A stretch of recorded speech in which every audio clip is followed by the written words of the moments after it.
ఈరోజు ఇన్సూరెన్స్ మీద complete guide provide చేయబోతున్నాను. అందరూ తెలుసుకొని ఇన్సూరెన్స్ తీసుకుంటారని ఆశిస్తున్నాను. Okay, now let us start with types of insurance. First మనకి ఇన్సూరెన్స్లో 2 రకాలు ఉన్నాయి, general insurance and the other one is life insurance. అయితే మనకి అసలు ఇన్సూరెన్స్ ఎందుకు తీసుకోవాలని ఒక డౌట్ రావచ్చు.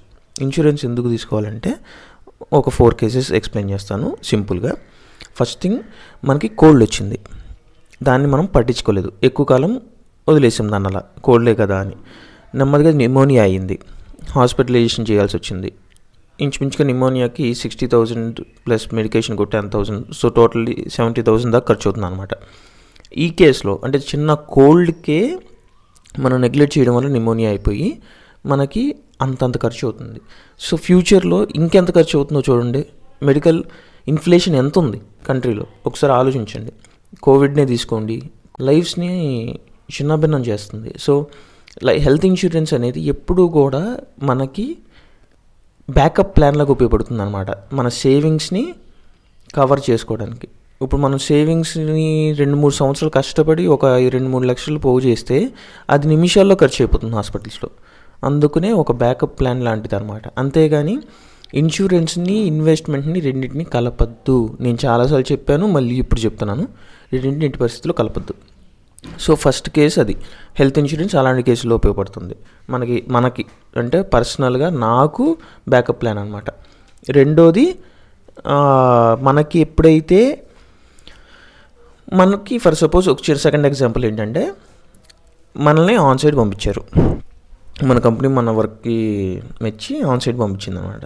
సో యూ హ్యాడ్ బుక్డ్, లేదా వెకేషన్, ఓకే కొద్దిగా ఓవర్ అయిందనుకుంటే సరే వెకేషన్కి ప్లాన్ చేసుకుందాం అనుకున్నాం. ఎక్కడికి? స్పెయిన్కి లేదా ఇంకేదైనా కంట్రీకి. అయితే మనకి దుబాయ్లో 1 స్టాప్ ఉంది, ఓకేనా, స్టాప్ ఓవర్ అనమాట. సో స్టాప్ ఓవర్ ఉంది కదా, మనకి ఫస్ట్ ఫ్లైట్ అనేది డీలే అయ్యింది, దానివల్ల మనం సెకండ్ ఫ్లైట్ని క్యాచప్ చేయలేకపోయాం. మనం అప్పుడు ఏంటి, దుబాయ్లో ఇరుక్కుపోయినట్టే కదా. అంటే ఎక్స్పెన్సెస్ అంతంత పెట్టుకుని నెక్స్ట్ ఫ్లైట్ ఎప్పుడు ఉందో చూసుకుని మళ్ళీ అది బుక్ చేసుకుని, అంటే మనకి స్పెయిన్లో మళ్ళీ హోటల్స్ బుక్ చేసుకుని ఉంటాం వెకేషన్ కంట్రీలో. సో అవన్నీ డీలే అయిపోతాయి, అన్నీ లాసే. సో ఇలాంటి కేసులో ట్రావెల్ ఇన్సూరెన్స్ ఉపయోగపడుతుంది. ట్రావెల్ ఇన్సూరెన్స్ ఇలాంటివన్నీ కవర్ చేస్తుంది. నెక్స్ట్ థర్డ్ సినారియో ఎక్స్ప్లెయిన్ చేస్తాను. థర్డ్ సినారియో ఏంటి, మీరు ఏదైనా ఒక లైక్ రోడ్ యాక్సిడెంట్ రీసెంట్గా మెట్టయ్యారు. సో అప్పుడు ఏమవుతుంది, రోడ్ యాక్సిడెంట్ వల్ల మీకు గుర్తున్న నిమోనియా వచ్చినప్పుడు హెల్త్ ఇన్సూరెన్స్ తీసుకున్నారు. సో అప్పుడు తీసుకున్న హెల్త్ ఇన్సూరెన్స్ ఉపయోగపడుతుంది. అప్పుడేంటి, మీకు అది హెల్త్ ఇన్సూరెన్స్ కవర్ అవుతుంది, బాగానే ఉంది. కానీ మరి కార్ కూడా యాక్సిడెంట్ అయింది కదా, మరి కార్ ఎలా కవర్ అవుతుంది? అది వెహికల్ ఇన్సూరెన్స్, మోటార్ ఇన్సూరెన్స్తో కవర్ అవుతుంది అనమాట. సో అలాగే కొన్ని సంవత్సరాలకి ప్రతి మనిషి ఎలా అయితే చనిపోవాలో మనం కూడా అలాగే చనిపోతాం అనుకోండి. కానీ అది అనుకోకుండా జరిగితే అప్పుడు సమస్య. అంటే మనకి ఒక కుటుంబం ఏర్పడి, పిల్లలు ఏర్పడి, వాళ్ళు ఒక స్టేజ్కి వచ్చే లోపే మనం కనుక మరణించడం జరిగితే అది చాలా చాలా పెయిన్ కలిగించే విషయం అనమాట. ఎందుకంటే I know the feeling of that. So మనం ఒక ఏజ్ అనుకోవాలి, ఈ ఏజ్ వరకు నా కుటుంబం నా మీద డిపెండ్ అయి ఉండొచ్చు, ఆ ఏజ్ తర్వాత అంత డిపెండెన్సీ ఉండదు, అక్కర్లేదు అనుకుంటే, నేను ఎందుకు అంటున్నానంటే ఈ ఏజ్ లిమిట్ అని, టోటల్ లైఫ్ ఇన్సూరెన్స్ తీసుకోవాలంటే ప్రీమియం చాలా ఎక్కువ ఉంటాయి, అక్కర్లేదు కూడా. ఎందుకంటే మీ పిల్లలు ఎవరైతే ఉంటారో వాళ్ళు ఆల్రెడీ డిపెండెంట్గా ఉండరు, ఇండిపెండెంట్గా ఉంటారు ఆ ఏజ్కి. లైక్ 60 ఇయర్స్కి, మీకు 60 ఇయర్స్కి వచ్చేసరికి వాళ్ళు ఇంకా ఎందుకు డిపెండెంట్గా ఉంటారు మీ మీద, ఇండిపెండెంట్గానే ఉంటారు కదా మోస్ట్లీ. సో అప్పుడు ఒక ఏజ్ అనుకోవాలన్నమాట, 60 ఇయర్స్ అయితే 60 ఇయర్స్, 70 ఇయర్స్ అయితే 70 ఇయర్స్, ఈ లోపు చనిపోతే మనకి టర్మ్ ఇన్సూరెన్స్ అనేది ఉపయోగపడుతుంది అనమాట. కొంత లంసమ్ అమౌంట్ కానీ లేదా గ్రాడ్యువల్ అమౌంట్ కానీ మన ఫ్యామిలీకి మనం లేనప్పుడు కూడా చెందడం కోసం టర్మ్ ఇన్సూరెన్స్ అనేది ఉపయోగపడుతుంది. సో ఇలాంటి డిఫరెంట్ సినారియోస్లో డిఫరెంట్ ఇన్సూరెన్సెస్, అన్ని రకాల ఇన్సూరెన్సెస్ చాలా ఉన్నాయండి. సో అన్నీ ఉపయోగపడతాయి అన్నమాట. ఇంకా నాకెందుకు, నాకు అక్కర్లేదు ఇన్సూరెన్స్, కోవిడ్ ఉంది కదా, కోవిడ్ చూస్తే దానికోసం చూసుకుందాం అనుకుంటే కోవిడ్ ఇన్సూరెన్స్ రకాలు కూడా ఉన్నాయి. Covid Kavach and Covid Suraksha check చేసుకోండి. రెండిట్లో మనకి ఫోన్పేలో అవైలబుల్ ఉంటాయి, అన్నిట్లోనూ దొరుకుతున్నాయి కోవిడ్కి సంబంధించిన ఇన్సూరెన్స్లు. సో అవి చెక్ చేసుకోండి. ఇప్పుడు మనకి ఇంకా మీ కర్మ, నాకు హెల్త్ ఇన్సూరెన్స్ వద్దు ఇప్పుడు కూడా లైట్ అంటే ఇంకా నేను వదిలేస్తాను. ఓకేనా? ఇప్పుడు నేను ఇన్సూరెన్స్ అసలు ఎందుకు అవసరం, ఏ ఏ కేసుల్లో ఏ ఏ సినారియోల్లో అవసరం వస్తుందో చెప్పాను ఎగ్జాంపుల్స్కి. సో ఇప్పుడు డీప్గా డైవ్ అయిపోదాం ఇన్సూరెన్స్ దాంట్లోకి. అసలు ఇన్సూరెన్స్లో 2 రకాలు ఉంటాయని చెప్పాను కదా, జనరల్ ఇన్సూరెన్స్ ఒకటి, లైఫ్ ఇన్సూరెన్స్ ఒకటి. జనరల్ ఇన్సూరెన్స్ గురించి తర్వాత మాట్లాడదాం. లైఫ్ ఇన్సూరెన్స్ అంటే మనకి, నేను ఇందాక ఎక్స్ప్లెయిన్ చేశాను కదా, మన లైఫ్ లోపు ఇన్ని ఏజో లేదా ఇంకోటి అలా ఇన్సూరెన్స్ తీసుకుంటే దాన్ని లైఫ్ ఇన్సూరెన్స్ అంటారు అనమాట. ఫర్ సపోజ్ లైఫ్ ఇన్సూరెన్స్లో రకాలు, టర్మ్ ఇన్సూరెన్స్. టర్మ్ అంటే ఒక కండిషన్ ప్రకారం అని, అంటే ఇంత ఏజ్ లిమిట్ లోపు నేను కనుక చనిపోతే ఇంత సమ్ లేదా ఇంత మంత్లీ ఇన్కమ్ లేదా ఇంత యాన్యువల్ ఇన్కమ్ మా కుటుంబానికి ఇవ్వండి అని తీసుకునేది టర్మ్ ఇన్సూరెన్స్. నెక్స్ట్ది మనీ బ్యాక్ అనమాట. లైఫ్ ఇన్సూరెన్స్లోనే టర్మ్ ఇన్సూరెన్స్ అయిపోయిన తర్వాత మనీ బ్యాక్ గ్యారంటీ ప్లాన్. ఇంకోటి ULIP ప్లాన్ అంటే unit linked insurance policy. Next pension plans. ఇవన్నీ లైఫ్ ఇన్సూరెన్స్లో రకాలన్నమాట. కానీ నన్ను అడిగితే ఎట్టి పరిస్థితుల్లో మనీ బ్యాక్ పాలసీలు కానీ, ULIP పాలసీలు కానీ, పెన్షన్ బ్యాక్ పాలసీలు కానీ ఎట్టి పరిస్థితుల్లో తీసుకోవద్దు. ఎందుకు అంటే ఇన్వెస్ట్మెంట్ వేరు, ఇన్సూరెన్స్ వేరు. నేను మళ్ళీ చెప్తున్నాను, ఇన్వెస్ట్మెంట్ వేరు, ఇన్సూరెన్స్ వేరు. రెండింటిని కలపడం వల్ల ఏం జరుగుతుందంటే అది ఫుల్ఫిల్ అవ్వదు, ఇది ఫుల్ఫిల్ అవ్వదు. ప్రీమియమ్స్ ఇంచుమించుగా ఒక 17,000 15,000 కావాల్సి వస్తే మీరు ఇలాంటి ఇన్వెస్ట్మెంట్ని కూడా దాంట్లోకి తీసుకెళ్ళి కలపడం వల్ల 25,000 30,000 అవి కూర్చుంటుంది. అది దాన్ని అదే డిఫరెన్స్ అమౌంట్ని మీరు కనుక వేరే చోట ఇన్వెస్ట్ చేస్తే, లైక్ ఈక్విటీ హోల్డింగ్ లేదంటే మ్యూచువల్ ఫండ్స్ కానీ, మినిమం 12% రిటర్న్ ఎక్స్పెక్ట్ చేయొచ్చు. సో నాకు అర్థం కాదు వేరే ఎందుకు కలుపుతారా అనేది. చాలామందిని చూస్తూ ఉంటారు అనమాట, మనీ బ్యాక్ దాంట్లోకి, యూలిపుల్లోకి. ఇలా కొన్ని సంవత్సరాల తర్వాత, ఇన్ని సంవత్సరాల తర్వాత మీరు కనుక ఇన్సూరెన్స్ క్లెయిమ్ చేయకపోతే 50 సంవత్సరాలు 60 సంవత్సరాల తర్వాత మీకు ఇంత డబ్బు వస్తుందని చెప్తారు. ఒకసారి క్యాలిక్యులేట్ చేసి చూడండి, FD కన్నా తక్కువ ఉంటుంది అది. సో దయచేసి ఇన్వెస్ట్మెంట్ని, ఇన్సూరెన్స్ని కలపద్దు, ఫస్ట్ థింగ్. సో లైఫ్ ఇన్సూరెన్స్లో రకాలు చెప్పిన తర్వాత ఏవే వద్దు కూడా చెప్పాను. అంటే ఇంకా మనకు లైఫ్ ఇన్సూరెన్స్లో మిగిలిందల్లా టర్మ్ ఇన్సూరెన్స్ ప్లాన్ ఒక్కటే. సో టర్మ్ ఇన్సూరెన్స్ ప్లాన్ గురించి ఈ వీడియోలో ఖచ్చితంగా నేను ఫుల్ ఫ్లెడ్జ్డ్గా ఎక్స్ప్లెయిన్ చేస్తాను. నెక్స్ట్ జనరల్ ఇన్సూరెన్స్ విషయానికి వస్తే, మనకి జనరల్ ఇన్సూరెన్స్లో చాలా రకాలు ఉన్నాయి. మోటార్ ఇన్సూరెన్స్ అని, like car, bike, truck, anything like motor insurance. And the second one is health insurance. ఇది ఇంపార్టెంట్ మనకి.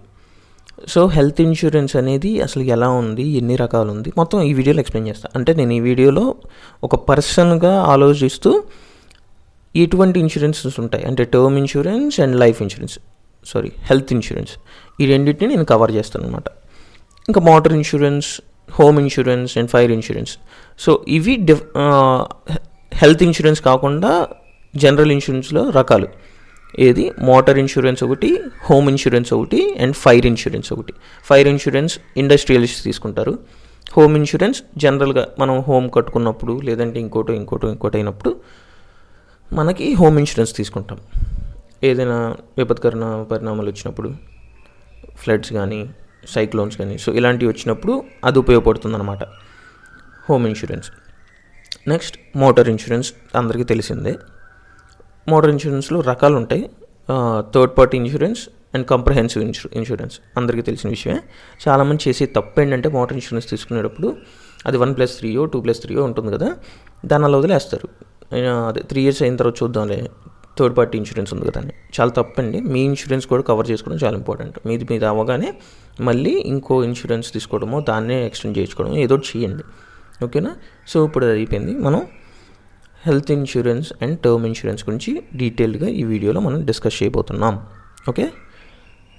అండ్ ఆల్సో డిస్కస్ చేయడమే కాదు, ఫర్ సపోజ్ నాకు టర్మ్ ఇన్సూరెన్స్ కానీ హెల్త్ ఇన్సూరెన్స్ కానీ లేదండి, నేను సెలెక్ట్ చేసుకోవాలనుకుంటే ఏమేమి పారామీటర్స్ చూస్తాను, ఎలా ఫిల్టర్ అవుట్ చేస్తాను, ఎలా ప్లాన్స్ని సెగ్రిగేట్ చేస్తాను. ఫర్ సపోజ్ మీకు ఎందుకు ఇంత చెప్తున్నానంటే, మనకి మన కంట్రీలో ఇంచుమించుగా 50 ఆడ్ ఇన్సూరెన్స్ కంపెనీస్ రిజిస్టర్ అయినాయి. ప్రతి కంపెనీ ప్రతి సంవత్సరం ఇంచుమించుగా ఒక 10 మినిమం 10 ప్లాన్లు తీసుకొస్తుంది. అంటే సంవత్సరానికి ఇంచుమించుగా 500 ప్లాన్లు బయటకు వస్తున్నాయి అనమాట. అంటే it is not easy to filter all these things. So ఎంతో హార్డ్ వర్క్ చేయడం జరిగింది. అందుకనే డీటెయిల్గా వినండి. వీడియో నచ్చితే సబ్స్క్రైబ్ చేయండి, లైక్ చేయండి, షేర్ కూడా చేయండి ఫ్రెండ్స్తో. ఇలాంటి టాపిక్స్ ఖచ్చితంగా అందరూ వినాలి, అందరూ చూసి నేర్చుకుని ఇన్సూరెన్స్ తీసుకోవాలి. సో ఇంకా ముందుకెళ్తే మనకి ఒక చిన్న ట్రీట్ లాంటిది చెప్తాను అనమాట. ఎందుకంటే మనకు అది హ్యాపీనెస్ ఇస్తుంది. ఏ పని చేయాలన్నా మనకు ఒక ట్రీట్ లాగా ఉంటే అది బాగా హ్యాపీనెస్ ఇస్తుంది అనమాట. సో ఆ ట్రీట్ ఏంటంటే, అంటే అందరికీ కాదు, ఎవరైతే ట్యాక్స్ పే చేస్తారో వాళ్ళకనమాట. ఓకే, ట్యాక్స్ పేయర్స్ ఎవరైతే ఉన్నారో వాళ్ళకి సెక్షన్ 80C ప్రకారం, సెక్షన్ పేర్లు చెప్తుంటే జాతిరత్నాల్లో చిట్టి గుర్తొస్తుంది. సెక్షన్ 80C ప్రకారం ట్యాక్స్ బెనిఫిట్ వస్తుంది అనమాట. ఆ ట్యాక్స్ బెనిఫిట్కి కూడా బ్రాకెట్స్ ఉంటాయి, మీరు ఒకసారి గూగుల్లో సెర్చ్ చేస్తే మీకు తెలిసిపోతుంది. సో ఆ ట్యాక్స్ బెనిఫిట్ పొందొచ్చు. ఓకే, అదొక ట్రీట్. అది అయిపోయింది కదా. సో ఇప్పుడు మనకి term insurance and health insurance గురించి డీప్గా డైవ్ చేద్దాం. అసలు ముందు టర్మ్ ఇన్సూరెన్స్, హెల్త్ ఇన్సూరెన్స్ తీసుకునే ముందు దాంట్లో ఏమన్నా రకాలు ఉంటాయా? జనరల్ ఇన్సూరెన్స్లో రకాలు చూసాం, లైఫ్ ఇన్సూరెన్స్లో రకాలు చూసాం. అలాగే టర్మ్ ఇన్సూరెన్స్ అండ్ హెల్త్ ఇన్సూరెన్స్లో రకాలు ఏమన్నా ఉన్నాయా, లేదా ఏది పడితే తీసుకోవచ్చా? నో, అలా కాదండి. మనకి ఒక 3 రకాలు, స్పెసిఫిక్గా చెప్పాలంటే ఒక 3 రకాల కేటగిరీస్ ఉన్నాయి. ఫస్ట్ది ఇండివిజువల్గా, అంటే ఎవరికి వారు. హెల్త్ ఇన్సూరెన్స్ అయితే హెల్త్ ఇన్సూరెన్స్, టర్మ్ ఇన్సూరెన్స్ అయితే టర్మ్ ఇన్సూరెన్స్. టర్మ్ ఇన్సూరెన్స్ అనేది ఇండివిజువల్ ప్లాన్ ఏంటండి, దానికి ఫ్లోటర్ ప్లాన్స్ ఉండవు. హెల్త్ ఇన్సూరెన్స్కి మాత్రం ఐదర్ ఇండివిజువల్ ప్లాన్ ఉంటుంది, ఫ్లోటర్, ఫ్యామిలీ ఫ్లోటర్ అంటారు అనమాట. అంటే మనతో పాటు మన కుటుంబాన్ని కూడా జాయిన్ చేసుకోవచ్చు. అంటే మనం పేరెంట్స్ని జాయిన్ చేసుకోవచ్చు మన దాంట్లో. అలాగే మన పెళ్ళైతే కనుక స్పౌస్ అండ్ చిల్డ్రన్ని యాడ్ చేసుకోవచ్చు. సో ఇలా డిఫరెంట్గా యాడ్ చేసుకోవచ్చు అనమాట. సో ఇండివిజువల్ ప్లాన్ ఉంటుంది, ఫ్యామిలీ ఫ్లోటర్ ప్లాన్ ఉంటుంది, అండ్ ఆల్సో గ్రూప్ ప్లాన్స్ ఉంటాయి. అంటే ఆఫీసెస్కి, ఇలాంటి బిగ్ వాటికి, ఆర్గనైజేషన్స్కి క్యాటర్ చేయడం కోసం గ్రూప్ ఇన్సూరెన్సెస్ ఉంటాయి అన్నమాట. సో అవి కూడా ఉంటాయి. లైక్ మెడిక్లెయిమ్ తీసుకోండి. సో మెడిక్లెయిమ్ కూడా ఏంటంటే, అసలు మెడిక్లెయిమ్ స్టార్ట్ అయ్యింది హెల్త్ ఇన్సూరెన్స్కి ఆల్టర్నేటివ్ లాగా. అంటే హెల్త్ ఇన్సూరెన్స్ ఏం చేస్తుంది, ప్రీ హాస్పిటలైజేషన్, పోస్ట్ హాస్పిటలైజేషన్ ఇంత కవర్ చేస్తుంది. కానీ మెడిక్లెయిమ్ అలా చేసేది కాదనమాట. ఓన్లీ హాస్పిటలైజేషన్ ఏదైతే ఉందో దానికి మాత్రమే మెడిక్లెయిమ్ భరించేది అనమాట. కానీ రీసెంట్ టైమ్స్లో హెల్త్ ఇన్సూరెన్స్కి పోటీ రావడం కోసం మెడిక్లెయిమ్ కూడా వీటిని ఆఫర్ చేయడం స్టార్ట్ చేసింది. సో హెల్త్ ఇన్సూరెన్స్, మెడిక్లెయిమ్ రెండు ఒకటే అనుకుంటారేమో, రెండు ఒకటి కాదు, కానీ రెండు ఒకటే అయిపోయినాయి ఇప్పుడు. అది సో ఇప్పుడు బేసిక్గా అది సబ్ డివిజన్ హెల్త్ ఇన్సూరెన్స్లో. సో ఇప్పుడు మనకి అసలు ఎన్ని కంపెనీస్ ఉన్నాయి, కంపెనీస్కి అండి చాలా కంపెనీస్ ఉన్నాయి. 50 ఆడ్ కంపెనీస్ దాకా ఉన్నాయని చెప్పాను కదా. దాంట్లో నోటబుల్ కంపెనీస్ కొన్ని ఉన్నాయి. అవి ఎలా ఫిల్టర్ చేశారు? సో అన్నీ ఉన్నాయి కదా, 50 కంపెనీస్ ఉన్నాయి. మరి దాంట్లో ఫిల్టరేషన్ ఎలా చేసాం, అది కదా ఇంపార్టెంట్. మనకి నోట్లో బాగా నాంత ఉంటుంది, అంటే ఎక్కువ మంది చెప్పి ఉంటారు, లేదంటే వినుంటాం 10-15 సార్లు. సో ఇలా ఎక్కువ మౌత్ అడ్వర్టైజ్మెంట్ అంటారు అనమాట దీన్ని. సో ఇలా తెలిసినవి కొన్ని ఉంటాయి, ఎప్పుడో ఒకసారి యాడ్లో చూసినవి కొన్ని ఉంటాయి.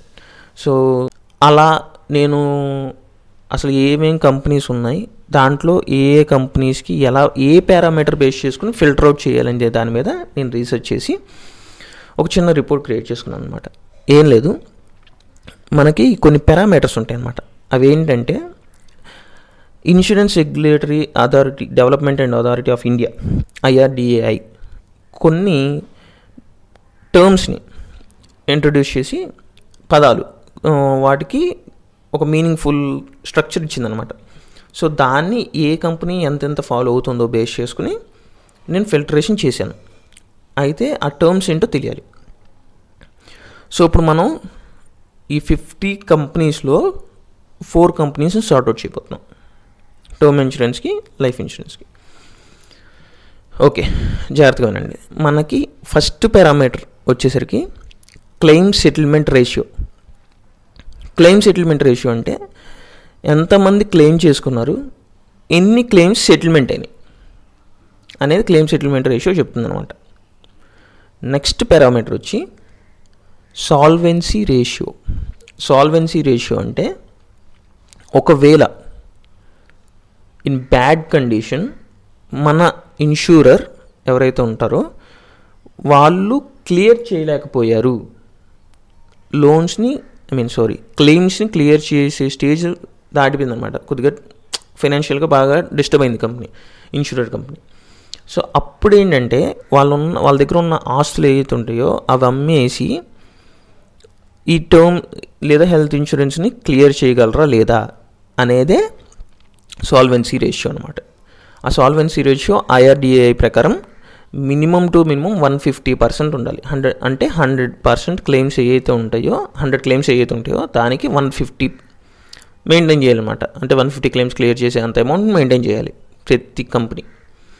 సో దాని మీద ఎంత ఎక్కువ ఉంటే అంత బెటర్ అనమాట ఏ కంపెనీకైనా సరే. సో థర్డ్ది వచ్చేసరికి అసెట్ అండర్ మేనేజ్మెంట్. అంటే ఏ కంపెనీ అయినా సరే పెద్ద అసెట్ని మేనేజ్ చేయగలుగుతుందంటే దాంట్లో లిక్విడిటీ ఉంటుందని అర్థం. ఫస్ట్ మనం క్లెయిమ్ సెటిల్మెంట్ రేషియో విన్నాం కదా, ఈ ఫోర్త్ది క్లెయిమ్ రిజెక్షన్ రేషియో అనమాట. క్లెయిమ్ రిజెక్షన్ రేషియో అంటే మనకి ప్రాబ్లం ఎక్కడ వస్తుందంటే claim settlement ratio minus total claims చేస్తేనే కదా క్లెయిమ్ రిజెక్షన్ రేషియో వస్తుంది, సరిపోతుంది కదా అక్కడికి అనుకోవచ్చు. కానీ అది తప్పండి. చాలా క్లెయిమ్స్ పెండింగ్లో కూడా ఉండొచ్చు, అంటే అటు సెటిల్ అవ్వక ఇటు రిజెక్ట్ అవ్వక, సో ఇలా ఉంటాయి అన్నమాట. అది తెలుసుకోవాలి. అంటే ఏ ఇన్సూరర్ ఎక్కువ % ఆఫ్ క్లెయిమ్స్ని హోల్డ్లో ఉంచుతున్నాడు అనేది తెలియాలి. జనరల్గా IRDAI చార్ట్స్ ప్రకారం మనకి 3 months కన్నా ఎక్కువ ఏ ఇన్సూరరు ఆపరు, చాలా రేర్ కేసెస్లో ఉంటుంది. బట్ ఎనీవే మనకు ఆ క్లెయిమ్ రిజెక్షన్ రేషియో తెలియడం కూడా చాలా ఇంపార్టెంట్. అప్పుడే ఎన్ని హోల్డ్లో ఉంటున్నాయి, ఎన్ని రిజెక్ట్ అవుతున్నాయి, ఎన్ని సెటిల్ అవుతున్నాయి అనేది అర్థం అవుతుంది. ఓకేనా. నెక్స్ట్ది 5th వచ్చేసరికి అమౌంట్ క్లియరెన్స్ రేషియో. అంటే క్లెయిమ్ సెటిల్మెంట్ రేషియో చూసాం, క్లెయిమ్ రిజెక్షన్ రేషియో చూసాం, ఇంకా చాలు కదా ఇంకేం కావాలి అంటే లేదు, ఇంకా కావాల్సింది ఉంది. హెల్త్ ఇన్సూరెన్స్ వదిలేండి, అవి చిన్న అమౌంట్సే ఉంటాయి. కానీ టర్మ్ ఇన్సూరెన్స్ విషయానికి వచ్చేసరికి ఫర్ సపోజ్ 1 crore 50 crore చేసుకునే వాళ్ళు ఉంటారు, చాలా క్రోర్స్ చేసుకునే వాళ్ళు ఉంటారు. అయితే క్లెయిమ్ సెటిల్మెంట్ రేషియోలో 98% ఉంటే దానికి అర్థం ఒక కంపెనీ, ఒక ఇన్సూరర్ ఒక 100 crore ఇన్సూరెన్స్ చేస్తే దాంట్లో 98 ఇచ్చేసాడని కాదు, 98 crore ఇష్యూ చేసాడని కాదు. అది ఏం చెప్తుందంటే ఎంత ఇష్యూ చేశాడు, ఎంత పెండింగ్లో ఉంది అమౌంట్ అనేది అమౌంట్ క్లియరెన్స్ రేషియోలో చెప్తుంది అనమాట. అంటే మనకి ఒక ఫర్ సపోజ్ 50 crore ఇన్సూరెన్స్ చేసుకున్న 2 ఉన్నారు, 1 crore ఇన్సూరెన్స్ చేసుకున్న 100 మంది ఉన్నారు. అంటే టోటల్ 200 crore అమౌంట్ అనమాట. కానీ మనకు అక్కడ insurance company 90% above claim settlement ratio ఉంది. కానీ ఆ 50 crore ప్లస్ ఉన్న ఇద్దరిని ఆపేసింది. అప్పుడు అమౌంట్ సెటిల్మెంట్ రేషియో ఎంత అవుతుంది? 50% అవుతుంది. సో ఇలా డిఫరెంట్ పారామీటర్స్ అనమాట. ఇప్పుడు మనం 5 పారామీటర్స్ మాట్లాడుకున్నాం. అలాగే ఇంకరింగ్ రేషియో, ఈ రేషియో అనేది కంపెనీకి ఎఫెక్ట్ అనమాట. సో అది కూడా తెలిసి ఉండాలి. ఇంకరింగ్ రేషియో అంటే ఒక ఇన్సూరర్కి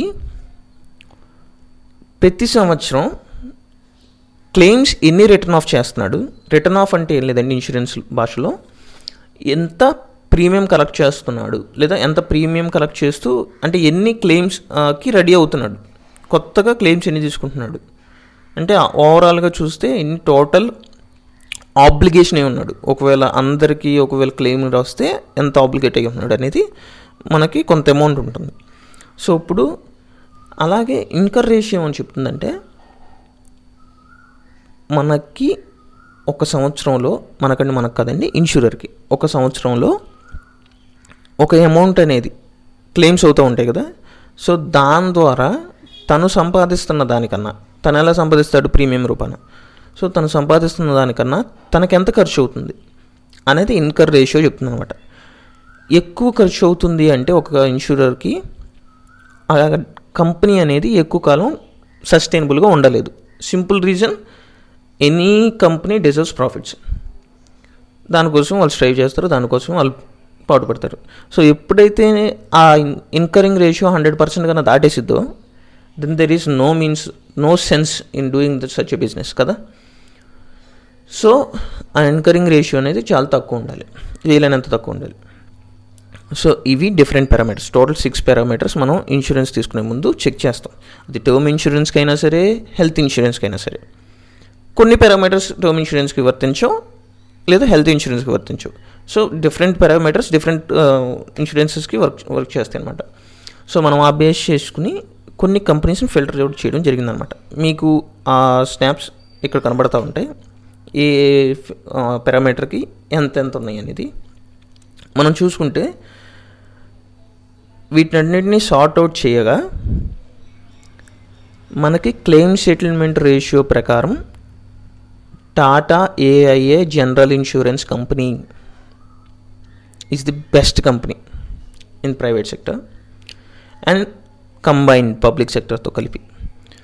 I'm serious about this. LIC చాలామంది నమ్మకం ఏంటంటే ఇంకా గుడ్డిగా హెల్త్ ఇన్సూరెన్స్ తీసుకుందాం అని నమ్ముతున్నా, టర్మ్ ఇన్సూరెన్స్ తీసుకుందాం అనుకుంటున్నా, గుడ్డిగా ఎల్ఐసి ఏజెంట్కి ఫోన్ చేసి లేదా వాళ్ళకి తెలిసిన ఏజెంట్ ఉన్నారని చెప్పి వెళ్ళిపోయి ఇంకా డైరెక్ట్గా తీసేసుకోవడం. ఏ ప్లాన్ ఉంది ఏంటనేది ఏమి ఉండవు అనమాట, జస్ట్ వాళ్ళ చేతిలో పెడతారు. నాకు అర్థం కాదు, మీ జీతం తీసుకొచ్చి ఇంకోళ్ళ చేతిలో ఎలా పెడతారని నాకు అర్థం కాదు. సో ఇలా చేయొద్దు. మనకి ఒక సెట్ ఉంది, ఆ సెట్ ప్రకారం వెళ్దాం. ఇప్పుడు నేను ఇలా ఫిల్టర్ అవుట్ చేస్తున్నాను కదా, ఒక 10 నిమిషాలు జీవితం కోసం కూర్చోలేరా? అలా ఫిల్టర్ అవుట్ చేసుకోలేరా ప్రతి సంవత్సరం? ఈ సంవత్సరం ఇప్పుడు నేను ఫిల్టర్ అవుట్ చేస్తున్నాను, ఈ పారామీటర్స్ యొక్క రేషియోస్ మారిపోవచ్చు వచ్చే సంవత్సరం. అప్పుడేం చేయాలి? IRDAI వెబ్సైట్లో ప్రతి సంవత్సరం యాన్యువల్ రిపోర్ట్ వస్తుంది. గూగుల్లో కొట్టండి IRDAI యాన్యువల్ రిపోర్ట్ అని వస్తుంది. ఆ యాన్యువల్ రిపోర్ట్ డౌన్లోడ్ చేసిన తర్వాత నేను చెప్పిన ఈ ratios, claim settlement ratio, incurring ratio, solvency ratio, asset under management, claim rejection ratio, so ఇవన్నీ అండ్ అసెట్ ఇవన్నీ కొట్టండి. ఇవన్నీ మీరు అక్కడ కొడితే మీకు అక్కడ సెర్చ్ బటన్లో కొట్టినప్పుడు వెంటనే అవన్నీ వచ్చేస్తాయి. అంటే ఏ కంపెనీకి ఎంత ఉందనేది టేబుల్స్లో వస్తాయి అన్నమాట. అలా ఫిల్టర్ అవుట్ చేసుకోండి. ఒక 10 నిమిషాలు కూర్చోండి. ప్రతిసారి ఒక యూట్యూబరో లేదంటే ఇంకో వెబ్సైటో గూగుల్లోకి వెళ్ళి which is the best insurance company, ఇది కాదండి. నాకు అసలు అర్థం కాదు. లైఫ్ గురించి అంత సీరియస్నెస్ లేకపోతే ఎలాగో నాకు అర్థం కాదు. గూగుల్లోకి వెళ్ళి కొట్టేస్తారా బెస్ట్ లైఫ్ ఇన్సూరెన్స్ అని, అది చూపిస్తే కొట్టేస్తారు. ఇంకా Policybazaar, Policybazaar open చేసి ఏజ్ అవన్నీ ఎంటర్ చేయగానే అది కొంత డీటెయిల్స్ ఇచ్చేసిద్ది. ఒక ఏజెంట్ ఫోన్ చేస్తాడు, తను చెప్పింది వినేస్తారు. సో ఉన్నట్లు ఇది బెస్ట్ కంపెనీ అనమాట అని చెప్పి ఇంకా దాంట్లో ఇన్వెస్ట్ చేసేస్తారు. మీ అంతకు మీరు ఒక్కసారి కూడా దాన్ని క్రాస్ చెక్ చేసుకునేది పోయింది. అంటే ఎలాగైపోయిందంటే డబ్బు నేను కడుతున్నాను, సో తను చెప్పినట్టుగా నన్ను రేపు కాపాడుద్ది. సో ఇంకా నేను చూసే పని ఏముంది, వాళ్ళ పనే అది కదా, వాళ్ళ పని వాళ్ళప్పుడు వాళ్ళు చేస్తున్నారు కదా, ఇంకా నేను ఎందుకు చేయడం? ఇది డబ్బు మీదే కదా, జీవితం మీదే కదా, లైఫ్ మీదే కదా, టైం మీదే కదా, తర్వాత వేస్ట్ అయ్యేది ఒకవేళ అటు ఇటు అయితే. సో ఇలాంటివి ఎప్పుడు చేయొద్దు. డైరెక్ట్గా ఏ ఏజెంట్కి వెళ్ళిపోవడం, తన చేతిలో పెట్టేయడం మీ లైఫ్ని తీసుకెళ్ళి. అలాగే పాలసీ బజార్ లాంటి వెబ్సైట్స్లోకి వెళ్ళండి. Policybazaar is a good tool to segregate or to separate one from each other. ఎప్పుడు వెళ్ళాలి? మీకు వాటి గురించి తెలియాలి కదా. అసలు ముందు క్లెయిమ్ సెటిల్మెంట్ రేషియో అంటే ఏంటో తెలియాలి, క్లెయిమ్ రిజెక్షన్ రేషియో ఏంటో తెలియాలి, సాల్వెన్సీ రేషియో తెలియాలి. ఇది అసలు ఇవేం తెలియకుండా డైరెక్ట్గా పాలసీ బజార్లోకి వెళ్ళిపోయి లేదా దాంట్లోకి వెళ్ళిపోయి దీంట్లోకి వెళ్ళిపోయి ఆన్లైన్ అడిగేసి వీళ్ళని అడిగేసి ఇది చాలా రాంగ్ అండి. కరెక్ట్ పద్ధతిలో వెళ్ళండి. ఒక 10 నిమిషాలు కూర్చొని రీసెర్చ్ చేయండి, తప్పే కాదు. సో దాన్ని బేస్ చేసుకుని మనం ఫిల్టర్ అవుట్ చేస్తే మనకి చాలామందికి తెలీదు Tata AIA general insurance is the best company. Even తో కంబైనింగ్ విత్ ది ఎల్ఐసిని కలుపుకున్నా సరే Tata AIA general insurance is the best company for term insurance and health insurance as well, both. మనకి టాటా ఏ జనరల్ ఇన్సూరెన్స్ తర్వాత parameters ప్రకారంగా నేను కొన్ని marks ఇచ్చాను అనమాట. అంటే నాకేమైందంటే 50 కంపెనీస్ని సార్ట్అవుట్ చేస్తున్నప్పుడు ఇంచుమించుగా సేమ్ పారామీటర్స్తో ఒకటి ఇటుగా Tata A general insurance company, HDFC ergo అనేది 2-3 కంపెనీస్ యొక్క మెర్జర్ అండి. 2020లో మెర్జ్ అయింది. ఆ తర్వాతే అది సెకండ్ లార్జెస్ట్ ఇన్సూరెన్స్ కంపెనీ అయింది. సెకండ్ థర్డ్ సరిగ్గా గుర్తులేదు నాకు. So Tata A general insurance ఒకటి, హెచ్డిఎఫ్సి ఎర్గో ఒకటి, రెండు కూడా బోత్ జనరల్ ఇన్సూరెన్స్లోను లైఫ్ ఇన్సూరెన్స్లోను 2 కేటగిరీలోనూ ఉన్నాయి. But the third one star health insurance వచ్చేసరికి star health and allied insurance company. So ఈ కంపెనీ ఏంటి, ఇది స్టాండ్ అలోన్ కంపెనీ, హెల్త్ ఇన్సూరెన్స్కి మాత్రమే ఉన్న కంపెనీ అనమాట స్టార్ హెల్త్ ఇన్సూరెన్స్. ఇంకా ఫోర్త్ది ఎల్ఐసి. దీని గురించి నేను ఇంకా చెప్పక్కర్లేదు. ఎల్ఐసి అనగానే ఒక రకమైన ఫీలింగ్ వచ్చేస్తుంది, మనది అదేంటో నాకు అర్థం కాదు. సో ఈ 4 కంపెనీస్ అనమాట. దీన్ని మనం ఇప్పుడు ఫిల్టర్ అవుట్ చేద్దాం. నాకేంటంటే ఇంచుమించుగా ఒక రకంగానే అనిపించినాయి అనమాట. టాటా ఏ ఒకటి, హెచ్డిఎఫ్సి ఎర్గో ఒకటి. స్టార్ కొద్దిగా వీక్గా ఉంది, ఎల్ఐసి మీద బెటర్గా ఉంది. ఓకే, అంటే క్లెయిమ్ సెటిల్మెంట్ రేషియో కానీ అవి కానీ చూసినప్పుడు కొద్దిగా వెనకబడింది అనిపించింది. కానీ ఇన్ జనరల్గా చెప్పాలంటే నెట్వర్క్ పెద్దది స్టార్ హెల్త్ ఇన్సూరెన్స్ది వీటితో పోల్చినప్పుడు. ఎల్ఐసి కన్నా కాదు, కానీ ఎల్ఐసి ప్రాబ్లం వస్తుందంటే ఎల్ఐసి ఇష్యూ ఎక్స్ప్లెయిన్ చేస్తాను ఫస్ట్. ఎల్ఐసికి క్లెయిమ్ సెటిల్మెంట్ రేషియో 97 ఉంది, సాల్వెన్సీ రేషియో 1.55, అంటే ప్రిస్క్రైబ్డ్ 1.5 అయితే 1.55 ఉంది. ప్రాబ్లం ఏంటో అర్థమవుతుందా మీకు? సాల్వెన్సీ రేషియో ఎందుకు ఇంత పడిపోతుంది ఎల్ఐసిది అంటే ఎక్కువ క్లెయిమ్స్ వచ్చేస్తాయి.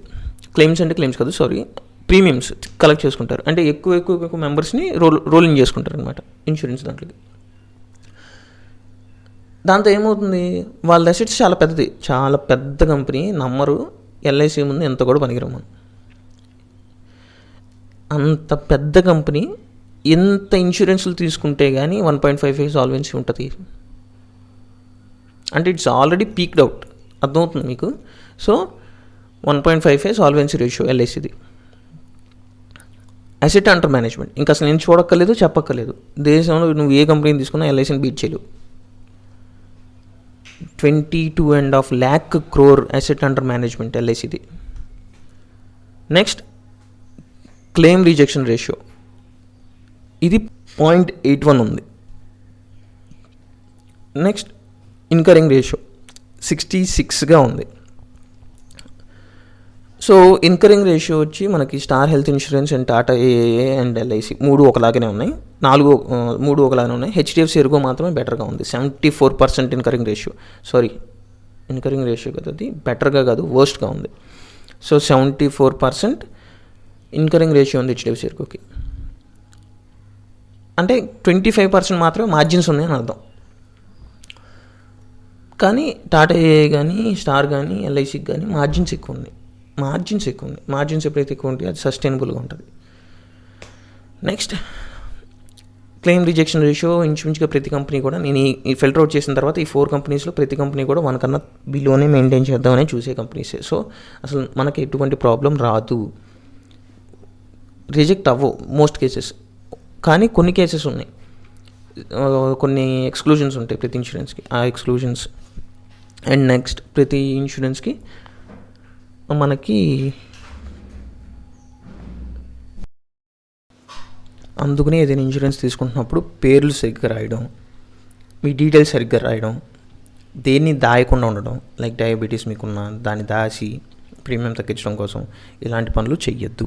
ఉన్నది ఉన్నట్లుగా స్పెల్లింగ్స్ అన్ని చెక్ చేసుకుంటూ నామినీ ఎవరైతే ఉంటారో వాళ్ళు కరెక్ట్గా వాళ్ళ పేరు, వాళ్ళ ఇయర్ ఆఫ్ బర్త్ ఇవన్నీ క్లియర్గా ప్రతి డీటెయిల్ క్లియర్గా ఉండేలా చూసుకోండి. ఇన్సూరెన్స్ తీసుకునే ముందు ఖచ్చితంగా మీది రిజెక్ట్ అయ్యే ఛాన్స్ చాలా చాలా తక్కువ.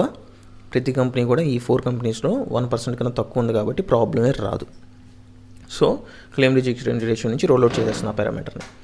నెక్స్ట్ అమౌంట్ క్లియరెన్స్ రేషియో, ఇది కూడా ఇంచుమించుగా ఏ కంపెనీకి ఇష్యూ ఉండదు, 4 కంపెనీలు పెద్దయే, సో తీసేస్తున్నాను. నెక్స్ట్ అసెట్ అండర్ మేనేజ్మెంట్, ఇది మనకి ఎల్ఐసి పెద్దది, తర్వాత హెచ్డిఎఫ్సి, తర్వాత Tata. Star health insurance stand alone insurance company.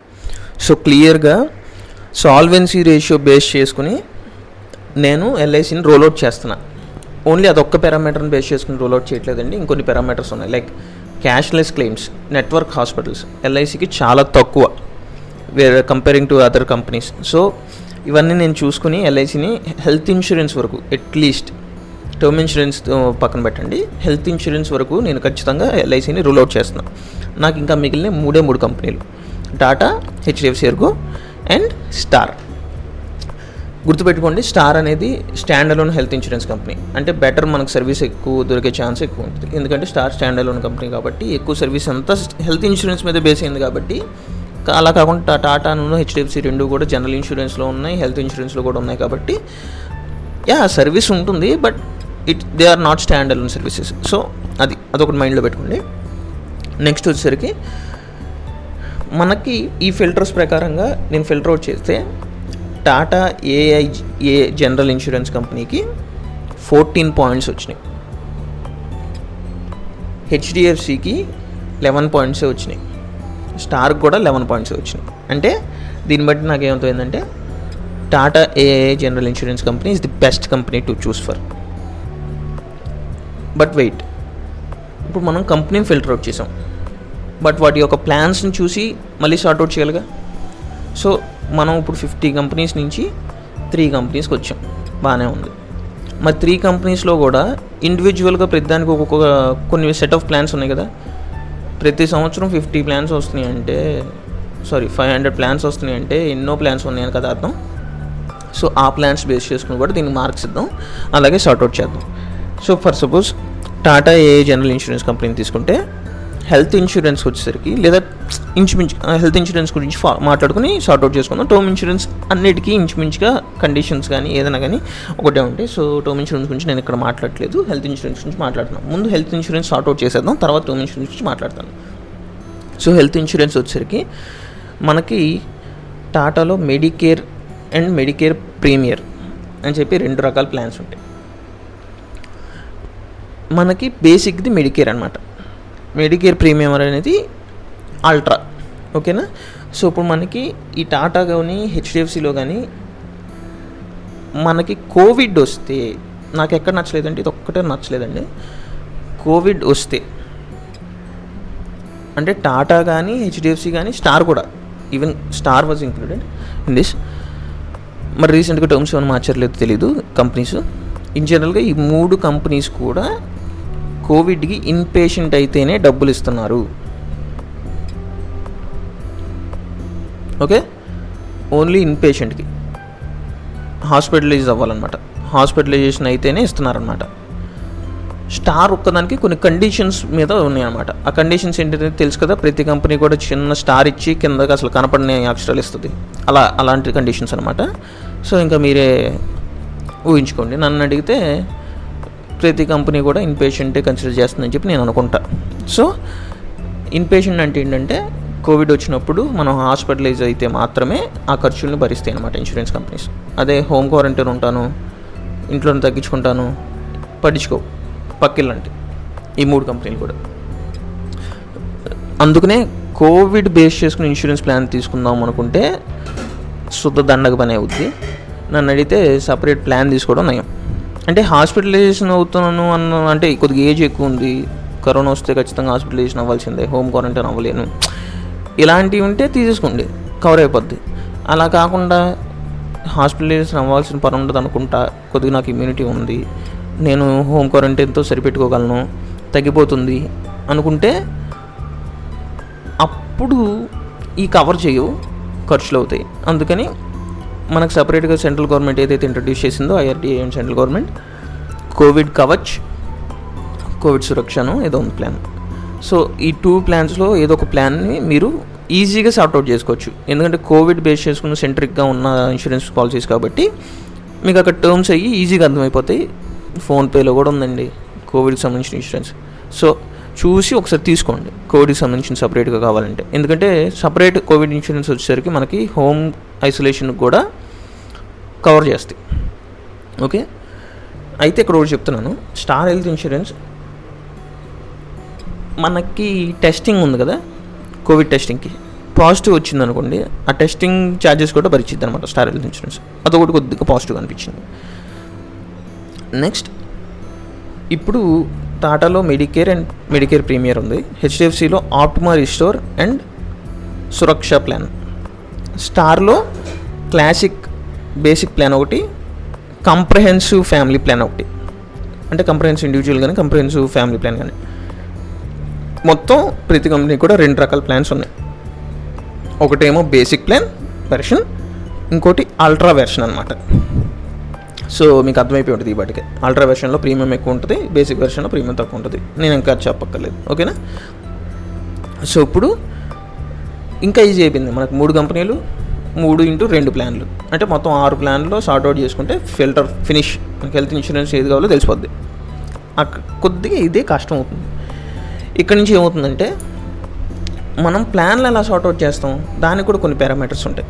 అవే మనకి హెల్త్ ఇన్సూరెన్స్ తీసుకున్నాం, ఒకవేళ హెల్త్ చెకప్ అవసరమైనా, లేదంటే ఒక నో క్లెయిమ్ ఇయర్ కనబడింది, అప్పుడు మనకి ఏమైనా హెల్త్ చెకప్కి ఉపయోగపడుతుందా?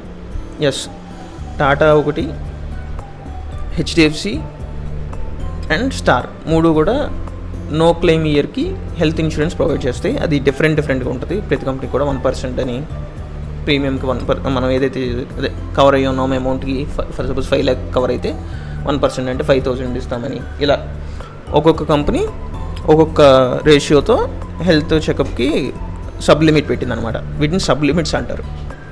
సో నెక్స్ట్, బోనస్ అంటే నో క్లెయిమ్ బోనస్ అని ఒకటి ఉంటుంది. అంటే మనం కనుక క్లెయిమ్ చేయకపోతే నెక్స్ట్ ఇయర్కి ప్రీమియం ప్రీమియం అని వస్తుంది, కవర్. మనం ఏదైతే కవర్లో ఉన్నామో ఇన్సూరెన్స్ కవర్, ఆ కవర్ అనేది ఎంత పర్సెంటేజ్ పెరుగుతుంది అనేది నో క్లెయిమ్ బోనస్ అనమాట. ఇది ఖచ్చితంగా చూడాల్సింది. నెక్స్ట్, థర్డ్ది వచ్చేసరికి అంబులెన్స్ కవర్. అంబులెన్స్కి ఏమైనా ఛార్జెస్ ఉంటే ఆ కవర్ చేస్తుందా లేదా. నెక్స్ట్, వెయిటింగ్ పీరియడ్ ఏమైనా ఉందా లేదా. ప్రీ ఎగ్జిస్టింగ్ డిసీజెస్కి వెయిటింగ్ పీరియడ్ ఏమైనా ఉందా లేదా. సో ఇలాంటి పారామీటర్స్ అన్నీ చూసుకుని మళ్ళీ ప్లాన్స్ని కూడా సార్ట్అవుట్ చేయాల్సి ఉంటుంది, ఈ 6 ప్లాన్స్ని. సో అలా సార్ట్అవుట్ చేస్తున్నప్పుడు నాకు ఆల్రెడీ టాటాకి 14 పాయింట్స్ ఉన్నాయి, స్టార్కి హెచ్డిఎఫ్సికి 11 పాయింట్స్ ఉన్నాయి. ఈ ప్లాన్ సార్ట్అవుట్ చేస్తున్నప్పుడు నాకు హెచ్డిఎఫ్సికి సపరేట్గా యాడ్ అయిన పాయింట్స్ నాకేం కనపడలా. అంటే వీటిలో టాటాలోను స్టార్లోనూ వస్తున్న ప్లాన్కి సంబంధించిన డీటెయిల్సే ఇంచుమించుగా ఉన్నాయి, ఇంకా తక్కువ ఉన్నాయి. ఫర్ సపోజ్ హెచ్డిఎఫ్సిలో తీసుకుంటే సేమ్ ఇల్నెస్కి సెకండ్ టైం కవర్ ఉండదు అనమాట. అంటే ఫర్ సపోజ్ మీరు కోవిడ్ వచ్చి హాస్పిటలైజేషన్ అయ్యారు, కవర్ ఉంటుంది కదా, 3 కంపెనీల్లో కవర్ ఉంటుంది. కానీ ఇప్పుడు చూస్తే సెకండ్ టైం కూడా కోవిడ్ వస్తుంది వాళ్ళకి. సో సెకండ్ టైం కోవిడ్ వచ్చినప్పుడు హెచ్డిఎఫ్సిలో కోవిడ్ అనే కాదు, సెకండ్ టైం అదే ఇల్నెస్కి అదే సేమ్ ఇయర్లో మీరు కనుక అడ్మిట్ అయితే మీకు ఎటువంటి క్లెయిమ్ రాదనమాట హెచ్డిఎఫ్సి విషయంలో. నాకు అది నచ్చలేదు, సో నేను రోల్అవుట్ చేసేస్తాను. సో హెచ్డిఎఫ్సి లేదు ఇంకా.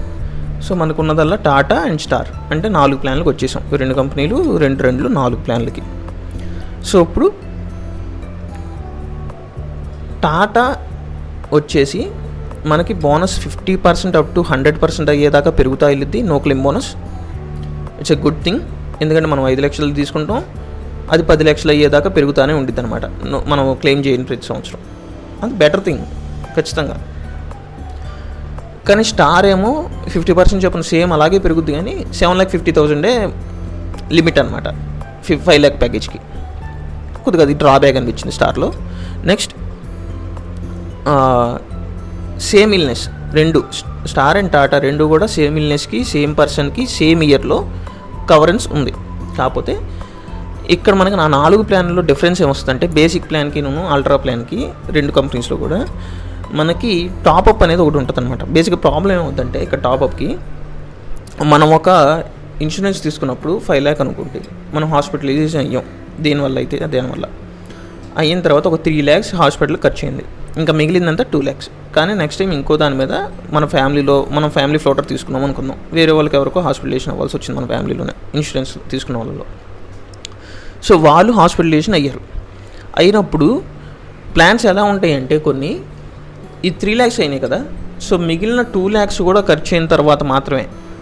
అంటే ఇప్పుడు నెక్స్ట్ టైం ఇంకోళ్ళు జాయిన్ అయినప్పుడు వాళ్ళకు ఒక 4 lakhs అయినాయి, కానీ మీకు కవర్ ఎంత పెండింగ్ ఉంది, ఇంకా 2 lakhs మాత్రమే ఉంది ఇయర్కి. అంటే ఆ 2 lakhs మాత్రమే క్లెయిమ్ చేసుకోగలరు అనమాట. మిగతా 2 lakhs మీరు పెట్టుకోవాల్సిందే. ఓకేనా? సో ఫ్యామిలీ ఫ్లోటర్స్ తీసుకున్నప్పుడు ఈ జాగ్రత్తగా చూడండి. అలా కాకుండా మనకి top up plan, super top up plan అని ఉంటాయి అనమాట. టాపప్ ప్లాన్ అంటే మనకి ఏదైతే ప్లాన్ ఉందో ఆ 5 lakh ఉంది కదా, సో ఇప్పుడు 2 lakh ఖర్చు అయిన తర్వాత కొన్ని కండిషన్స్ ఏమొస్తుందంటే, అంటే 4 lakhలో 2 lakh క్లెయిమ్ వచ్చింది, సెకండ్ టైము ఇంకో 2 lakh మనం పెట్టుకున్నాం, ఓకే. కానీ మనమే ఇంకోసారి మళ్ళీ వెళ్ళాల్సి వచ్చింది, లేదా దేనికో వెళ్ళాల్సి వచ్చింది. అప్పుడు మళ్ళీ అలాగా, అప్పుడు టాపప్ ప్లాన్ ఉపయోగపడుతుంది అనమాట. అంటే ఈ 5 lakh అయిపోగా ఇంకో 5 lakh అనో ఇంకో 3 lakh అనో ఇలా టాపప్ ప్లాన్స్ ఉంటాయి. వన్స్ అవి కంప్లీట్ అయిన తర్వాత ఇవి స్టార్ట్ అవుతాయి అనమాట. సూపర్ టాపప్ అని ఇంకోటి ఉంటుంది అనమాట. సూపర్ టాపప్ అంటే టాపప్ లాగా ఆ 5 lakhs అయ్యేదాకా ఆగదు. 5 lakhsలో మీకు అమౌంట్ కొద్ది క్లియర్ అయ్యి ఇంకొద్దిగా అమౌంట్ ఉంది, ఆ అమౌంట్ అయ్యేదాకా టాపప్ ఆగుతుంది కదా. కానీ సూపర్ టాపప్ అలా కాదు, మొత్తం 5 lakh మళ్ళీ ఫిల్ చేసేస్తుంది అనమాట. అంటే మీరు ఎటువంటి ఇబ్బంది పడక్కల్లా. కానీ ఇప్పుడు అంత టాపప్ సూపర్ టాపప్ అని ఎవరు టర్మ్స్ యూజ్ చేయట్లేదు. రీస్టోరేషన్, రీబౌండ్ పాలసీస్ అంటున్నారనమాట ఇప్పుడు. సో అన్నింటిలోనూ ఇంచుమించుగా రీస్టోర్ పాలసీలు ఉన్నాయి, రీబౌండ్ పాలసీలు ఉన్నాయి. తీసుకునే ముందు ఒకసారి కస్టమర్కి అంటే క్లియర్గా ఉండట్లేదు అనమాట.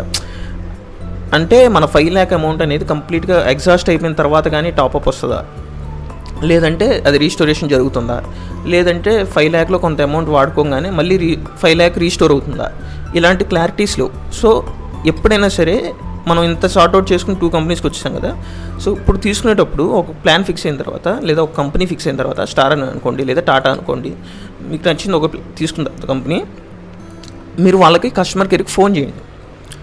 అప్పుడే కరెక్ట్గా పని జరుగుతుంది అనమాట. ఫోన్ చేసి ఇలా నాకు రీస్టోర్ అని ఉంది, రీస్టోర్ అంటే ఏంటి, 5 lakhs కంప్లీట్ అయిన తర్వాత కానీ, అంటే ఎగ్జాస్ట్ అయిన తర్వాత కానీ మళ్ళీ నాకు ఆ అమౌంట్ రాదా, లేదంటే 5 lakhలో కొంత అమౌంట్ వాడుకున్న తర్వాత మళ్ళీ రీస్టోర్ అయిపోతుందా. సో ఇది కనుక్కొని తర్వాతే మాత్రమే ఏ కంపెనీలో అయినా సరే ప్రీమియం తీసుకోండి, లేదా ఏ ఏజెంట్నైనా ఇది ఖచ్చితంగా అడగండి. ఓకేనా? నెక్స్ట్, ఇవి బేసిక్గా ఫిల్టరేషన్స్ అనమాట. సో ఈ ఫిల్టర్స్ చేసుకున్న తర్వాత ప్లాన్స్లో నాకు 2 విషయాలు, బోనస్ ఒక విషయంలో అంటే 50%, 100% దాకా పెరుగుతుంది అన్నాం కదా. స్టార్లో నుంచి 1,50,000 దాకా లిమిట్ పెట్టాడు కదా, కానీ ఇది టాటాలో 10 lakh దాకా వెళ్ళిపోతుంది కదా ప్రీమియం, అది మన కవరు. సో నాకు అది ఒక పాయింట్ ఎడిషనల్గా టాటాకి యాడ్ చేశాను అనమాట. అండ్ ఆల్సో మనకి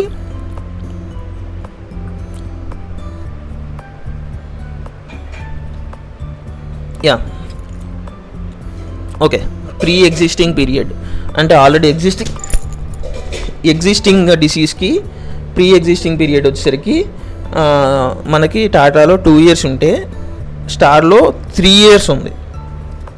నాకు అది కొద్దిగా డ్రాబ్యాక్ అనిపించింది, దానికి ఒక పాయింట్ యాడ్ చేశాను టాటాకి. అంటే టోటల్ ఇప్పుడు నాకు టాటాకి ఆల్రెడీ 14 + 2 16 అయింది. స్టార్కి 11 + 2 అంటే హెచ్డిఎఫ్సితో కంపేర్ చేసినప్పుడు 2 పాయింట్లు యాడ్ అయినాయి అనమాట. దీనివల్ల సేమ్ ఇల్నెస్ పారామీటర్ ఒకటి అండ్ ఇంకొన్ని పారామీటర్స్ ఉన్నాయి. సో ఇలా బేస్ చేసుకుని ఇంకో 2 points ఏమో స్టార్కి యాడ్ అయినాయి, ఇంకో 2 points టాటాకి యాడ్ అయినాయి. సో అప్పుడు ఏమైందంటే టోటల్ టాటా 16కి వెళ్ళింది స్కోర్లో, స్టార్కి 13 points వచ్చినాయి అనమాట. అంటే టాటానే బీట్ చేసింది. టోటల్ 50 కంపెనీస్లో ఎల్ఐసి ఇంక్లూడ్ చేసుకుని Tata is the best company to take an insurance with. Star insurance second వచ్చింది. అయితే నేను టాటా తీసేసుకోవాలా అంటే ఎక్కడ కొద్దిగా ఆలోచించాలి. యాక్చువల్గా పోయిన సంవత్సరం దాకా టాటా ఇన్సూరెన్స్కి 3,500+ నెట్వర్క్ హాస్పిటల్స్ మాత్రమే ఉన్నాయి. కానీ స్టార్కి 10,000+ మెయింటైన్ చేస్తూనే ఉంది. అది కాక స్టార్ అనేది చెన్నై బేస్డ్ కంపెనీ అనమాట. సో సౌత్లో ఎక్కువ కాన్సన్ట్రేషన్ ఉండడానికి ఛాన్స్ ఉంది. సో అలాగే మనం చూస్తే టాటా జనరల్ ఇన్సూరెన్స్కి సంబంధించిన ఏజెంట్స్ కానీ, లేదా టాటా జనరల్ ఇన్సూరెన్స్కి సంబంధించిన అడ్వర్టైజ్మెంట్స్ కానీ, నోట్లో మౌత్ అడ్వర్టైజ్మెంట్ కానీ మనం ఎక్కడ వినలేదు, చూడలేదు. అంటే పెనట్రేషన్ ఇంకా అంత జరగలేదు. కానీ స్టార్ హెల్త్ ఇన్సూరెన్స్ మాత్రం ఏజెంట్స్తో సహా ఎల్ఐసి లాగా ఒక నెట్వర్క్ అనేది క్రియేట్ అయ్యి ఉన్నది.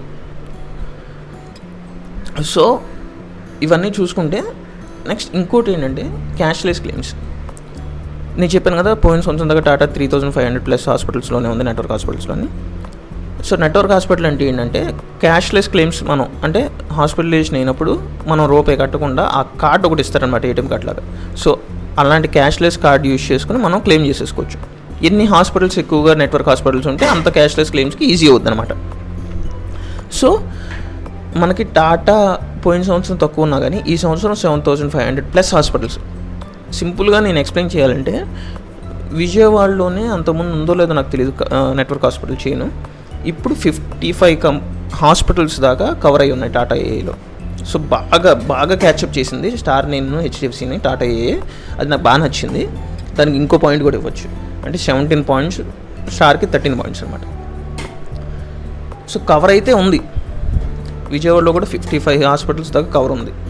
స్టార్కి కూడా 50 హాస్పిటల్స్ దాకా ఉన్నట్టుంది.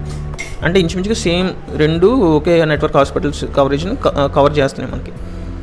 సో టాటా అడ్వాన్స్ అయింది బాగా. సో పర్లేదు, అడ్వాన్స్ అవుతున్న కంపెనీ కదా, బాగా అడ్వాన్స్ అవుతుంది, టాటా ట్రస్ట్ ఉంది అనుకుంటే టాటా ఏఏ జనరల్ ఇన్సూరెన్స్ తీసుకోండి. The best. యూజర్ ఇంటర్ఫేస్ కూడా చాలా బాగుంటుంది టాటా ఏఏ జనరల్ ఇన్సూరెన్స్ది. వెబ్సైట్కి వెళ్ళి తీసుకోండి. స్టార్ హెల్త్ ఇన్సూరెన్స్ది అంతగా యూజర్ ఇంటర్ఫేస్ బాగోదు, ఎందుకంటే ఏజెంట్లే ఎక్కువ మంది ఉంటారు బయట. సో ఇప్పుడు మనకి ఇంకోటి ఏంటంటే హెల్త్ ఇన్సూరెన్స్ తీసుకునేటప్పుడు ఎంప్లాయీస్ అయితే కనుక ఈఎంఐ ఆప్షన్లో తీసుకోవడానికి ట్రై చేయండి. ఒకవేళ ఎక్కువ ఛార్జెస్ పడకపోతే ఈజీ అవుద్ది, బోనస్ టిప్ అన్నమాట. అలా కాకుండా మనకు అక్కడ ఈఎంఐ సెలెక్ట్ చేయగానే చూపించేసింది. ఫర్ సపోజ్ స్టార్లో నేను సెలెక్ట్ చేసినప్పుడు నాకు చూపించింది అనమాట, ఏమనంటే ఇలా యాన్యువల్ ప్యాక్ తీసుకుంటే 5% డిస్కౌంట్ను సంథింగ్ ఏదో చూపించింది. సో అలాంటి ఏమైనా ఉంటే మనకి యాన్యువల్ ప్లాన్ తీసుకోండి. అలా కాకుండా ఈఎంఐ ఉంటే మాత్రం ఈఎంఐ ఆప్ట్ చేస్తే మనకి తెలిసిందే కదా ఈఎంఐ ఎంత బెనిఫిట్. సో అది బోనస్ టిప్ అనమాట. సో అలా మనం ఇన్సూరెన్స్ని ఇలా ముగించుకున్నాం, హెల్త్ ఇన్సూరెన్స్ని. సో టాటా కానీ స్టార్ కానీ రెండిట్లో ఏదైనా మంచిదే, రెండిట్లో ఏదైనా తీసుకోవచ్చు, ప్రాబ్లం లేదు. నెట్వర్క్ పరంగా చూసుకుంటే మనకు స్టార్ అనేది సౌత్లో ఎక్కువగా కాన్సన్ట్రేట్ అయ్యి ఉన్నది. టాటా అనేది బాగా క్యాచప్ చేసింది నన్ను అడిగితే. 10,000+ ఆ నెట్వర్క్ హాస్పిటల్ స్టార్కు ఉంటే 7,500+ టాటాకు ఉంది. సో ఇంకా క్యాచప్ చేయాల్సింది ఉంది, కానీ చాలానే క్యాచప్ చేసింది. నా లొకాలిటీలోనే చాలా హాస్పిటల్స్లో టాటా కవర్ అయ్యింది. సో ఏదైనా తీసుకోవచ్చు. సో ఈ అమౌంట్ని బట్టి ఇప్పుడు నేను ఇంత చెప్పావు కదా, సో నేను ఇక్కడ ఈ రెండు కంపెనీస్ చూసి అమౌంట్ బట్టి సపరేట్ చేసుకుంటాను అంటే అప్పుడు ఓకేనా, నేను ఏ కంపెనీ అని తీసుకోవచ్చు అంటే ఓకే. అమౌంట్ తక్కువ ఉంటే బెటర్, ఏ కంపెనీ అయినా తీసుకోవచ్చు. అంటే అదే బెనిఫిట్స్ పొందుతూ అమౌంట్ తక్కువ ఉన్నప్పుడు నేను సెగ్రిగేట్ చేసుకుని తీసుకుంటాను. రెండు ఇంచుమించుగా ఒకటే అంటున్నాం కదా, సో అలా చూసుకోవచ్చు అనమాట. సో టాటా అయిపోయింది. Tata and star health insurance గురించి, హెల్త్ ఇన్సూరెన్స్ గురించి సంబంధించింది అంటే డేటా అంతా అయిపోయింది. ఇప్పుడు టర్మ్ ఇన్సూరెన్స్ గురించి డేటా కంప్లీట్ చేస్తాను. టర్మ్ ఇన్సూరెన్స్ వచ్చేసరికి మనకి టర్మ్ ఇన్సూరెన్స్లో అమౌంట్ ఉంటుంది, claim amount like 50 lakh, 1 crore. జనరల్గా ఎంత పెట్టుకోవాలి అంటారంటే మన annual salary into 10 to 15 times minimum, 40 to 50 times maximum. అంటే ఒక 50 lakh కవర్ జనరల్గా ఒక 20,000 to 30,000 సంపాదించే అతనికి సరిపోతుంది. కానీ ఇన్ఫ్లేషన్ కానీ ఏదైనా కానీ కొద్దిగా సేఫ్ సైడ్ ఆలోచిద్దాం అనుకుంటే then go for 1 crore plan. ఒకటి మటుకు గుర్తుపెట్టుకోండి, ఎక్కువ ప్లాన్ అమౌంట్ పెంచే కొద్దీ ప్రీమియం పెరుగుద్ది, దాంట్లో డౌట్ లేదు. నేను హెల్తీ పర్సన్నే, అంత త్వరగా చనిపోను. అయితే యాక్సిడెంట్ ద్వారా చనిపోవడం అనేది రేర్ సీన్, అది మనం చెప్పలేము అది ఏమవుతుంది అనేది. కానీ ఒక నమ్మకం ఉంటుంది కదా, పర్లేదు ఏదో నేను తీసుకోవాలి కాబట్టి తీసుకుంటున్నాను సేఫ్ సైడ్ కోసం అనుకుంటే you go for better go for 50 lakh. 50 lakh is not a small amount even. అప్పుడు ప్రీమియం కూడా హాఫ్కి తగ్గిపోతుంది అనమాట 1 crore ఖచ్చితంగా చూడండి. హాఫ్ అంటే హాఫ్, కరెక్ట్గా 50% కాదు, 60% దాకా పడిపోతుంది. అంటే 60%కి వస్తుంది, 40% దాకా పడిపోతుంది 1 crore ప్రీమియంతో పోలిస్తే. So better go with that. So term insurance వచ్చేసరికి మనకి స్టార్ అనేది health insurance stand alone company కదా, సో స్టార్లో ఉండదు అనమాట టర్మ్ ఇన్సూరెన్స్, పక్కన పెట్టండి. ఇంకా మనకి మళ్ళీ ఇదే 4 కంపెనీలు, సేమ్ 4 కంపెనీస్ ఇన్సూరెన్స్ సెక్టర్లో మనకు ఉన్నాయి, బెస్ట్ కంపెనీస్. సో ఇప్పుడు పర్సనల్ ఇన్సూరెన్స్ గురించి నేను చెప్పేది. మోటార్ ఇన్సూరెన్స్ అవి వేరే చాలా కంపెనీలు ఉన్నాయి, ఫిల్టర్ అవుట్ చేయాలి. సో ఇప్పుడు స్టార్ తీసేస్తే ఇంకా మిగిలిన 3 కంపెనీలు. సో ఇప్పుడు అయితే టాటా ఏ ఇష్యూ అనడం కన్నా టాటాతో పోలిస్తే నాకు చాలా చిన్నది అనిపించింది అని చెప్పాలి. అంటే మార్క్స్లో కానీ ఇంకోటి కానీ ఇది 16 points స్కోర్ చేస్తే అది 11 points. ఖచ్చితంగా నేను ఇంకా హెచ్డిఎఫ్సీని ఎందుకు చూస్తాను, టాటానే చూస్తాను కదా. సో అలా చూసుకుంటే హెచ్డిఎఫ్సీ కన్నా టాటా బెటర్ అనమాట. సో టాటాలో టర్మ్ ఇన్సూరెన్స్ తీసుకోవచ్చు. అంటే ఇంకా నా మిగిలింది స్టార్ పోయింది, హెచ్డిఎఫ్సి పోతే టాటా అండ్ ఎల్ఐసి. ఎల్ఐసిని తీసేసాం కదంటే అది హెల్త్ ఇన్సూరెన్స్ కండి, టర్మ్ ఇన్సూరెన్స్ కాదు. మనకి టర్మ్ ఇన్సూరెన్స్కి ఒక నమ్మకం అనేది ఉంటుంది అనమాట. బేసిక్గా ప్రాబ్లం ఏమవుతుందంటే టర్మ్ ఇన్సూరెన్స్ విషయానికి వచ్చేసరికి మనం ఉన్నాం, టర్మ్ ఇన్సూరెన్స్ క్లెయిమ్ చేస్తున్నాం అంటే దానికి అర్థం ఏంటంటే అప్లై చేసిన పర్సన్ అనేది ఎక్స్పైర్ అయిపోయాడని అర్థం. మనం లేనప్పుడు మన ఫ్యామిలీకి ఎటువంటి ఇబ్బంది కలగకుండా ఉండడం కోసం చూసుకోవాలి ఫస్ట్ థింగ్. అలా ఎప్పుడు చూసుకోగలం? మనం కవర్ చేసిన అమౌంట్ అనేది ఖచ్చితంగా మన ఇంటికి చేరుతుంది అని నమ్మకం ఉన్నప్పుడు. ఆ నమ్మకం ఎప్పుడు క్రియేట్ అవుతుంది? రుద్దారు కదా ఎల్ఐసి అని చెప్పి, ఆ నమ్మకం అనేది కొందరికి అలా క్రియేట్ అవుతుంది. నాకు కూడా అలా లాగుతుంది కొద్దిగా పక్క, కానీ పర్లేదు, టాటా ట్రై చేయొచ్చు, తీసుకోవచ్చు. మరి టాటా అనే పేరు ఏమీ తప్పు కాదు కదా. ఫన్ ఫ్యాక్ట్ ఇంకోటి ఏంటంటే స్టార్ హెల్త్ ఇన్సూరెన్స్లో 15% దాకా రాకేష్ జుంజున్వాలా గారు హోల్డ్ చేస్తున్నారు. 15% బిజినెస్. సో టాటా పేరు మంచిదే, స్టార్ హెల్త్ ఇన్సూరెన్స్ కూడా మంచిదే అనమాట. సో ఇప్పుడు టర్మ్ ఇన్సూరెన్స్కి వచ్చేసరికి ప్రైవేట్ సెక్టర్లో టాటా అయితే బెటర్, పబ్లిక్ సెక్టర్లో ఎల్ఐసి అయితే బెటర్, వేరే ఆప్షన్ లేదులేండి. సో ఎల్ఐసిలో మనకి ఏ ప్లాన్ పెడితే అలా ప్లాన్ తీసుకొచ్చా? లేదు. మనకి ఇది బోనస్ టిప్ అండి, ఖచ్చితంగా మీకు చాలా ఉపయోగపడుద్ది. ఎల్ఐసి ఇది కనుక తీసుకుందాము, నమ్మకం ఉంటుంది, మనం చనిపోయినా కానీ మన ఫ్యామిలీ ఖచ్చితంగా వస్తుంది, వాళ్ళు క్లెయిమ్ చేసుకోవడానికి ఉంటుంది. ఇలాంటి ఉంటే కనుక ఎల్ఐసిలో టెక్ టర్మ్ 854 ప్లాన్ అని ఒకటి ఉంది, అది తీసుకోండి. అది తీసుకుంటే ఖచ్చితంగా ప్రైవేట్ సెక్టర్లో ఏదైతే పాలసీస్ ఉన్నాయో టర్మ్ ఇన్సూరెన్స్కి సేమ్ అదే కవర్ అవుతుంది. ఇంకోటి నేను క్లియర్గా చెప్తున్నాను, మళ్ళీ రండి. Term insurance tech term 854 plan అనేది ఓన్లీ ఆన్లైన్ అప్లై చేసుకోవాల్సిన ప్లాన్, ఏజెంట్తో వెళ్ళలేం. ఎవరైనా ఏజెంట్ నమ్మబలిగితే నమ్మొద్దు, ఫోన్ చేసి కనుక్కోవద్దు కూడా. ఇలాంటి ఒక ప్లాన్ ఉందంట కదా, సరే పోనీ కనుక్కోండి, కానీ వాళ్ళు చెప్తారు కదా నా దగ్గర ఇంకో ప్లాన్ ఉంది లేదు అది అప్లై చేయొద్దు, కానీ వద్దు. టర్మ్ ఇన్సూరెన్స్ కనుక ఎల్ఐసిలో తీసుకుందాం అనుకుంటే టెక్ టర్మ్ 854 ఈ బ్రౌచర్ డౌన్లోడ్ చేసుకుని ఒకసారి చదవండి మొత్తం, అది తీసుకోండి. ఆన్లైన్లో అప్లికేషన్ ఉంటుంది, ఆన్లైన్లో అప్లై చేయాలన్నమాట. పేమెంట్ అదంతా ఆన్లైన్లోనే ఉంటుంది, మొత్తం అకౌంట్ అంతా క్రియేషన్ అంతా. ఎల్ఐసి వెబ్సైట్లో, వేరే వెబ్సైట్లో చేయొద్దు, ఎల్ఐసి మెయిన్ వెబ్సైట్లోకి వెళ్ళి టెక్ టర్మ్ ప్లాన్ 854 తీసుకోండి. అలా టర్మ్ ఇన్సూరెన్స్ కవర్ అవుతుంది ఎల్ఐసిలో. సో ఏజెంట్తో పని లేకుండా పెడదాము, ఒక perfect term insurance plan create చేద్దాం అన్న ఉద్దేశంతోనే ఎల్ఐసి క్రియేట్ చేయడం జరిగింది. సో ఏజెంట్ పని ఏం లేదు ఈ ప్లాన్లో. ఓకేనా, క్లియరా? So LIC tech term plan 854. Tata ఏఐలో మనకి సింపుల్గా స్ట్రైట్ అవే ప్లాన్స్ ఉంటాయి అనమాట. 50,000కి ఎంత, 1 lakh 1 crore ఎంత. సో అలా బేస్ చేసుకుని తీసేసుకోవచ్చు ఒకవేళ టాటాలో వెళ్ళి తీసుకుందాం అనుకుంటే కనుక. సో ఇది బేసిక్గా నేను చెప్పినాను కాదు, ఒకసారి మీరు కూడా ఒకసారి ఆ వెబ్సైట్స్కి వెళ్ళి ఒకసారి చూడండి, మీకే అర్థమవుతుంది. So thanks for watching. జై హింద్.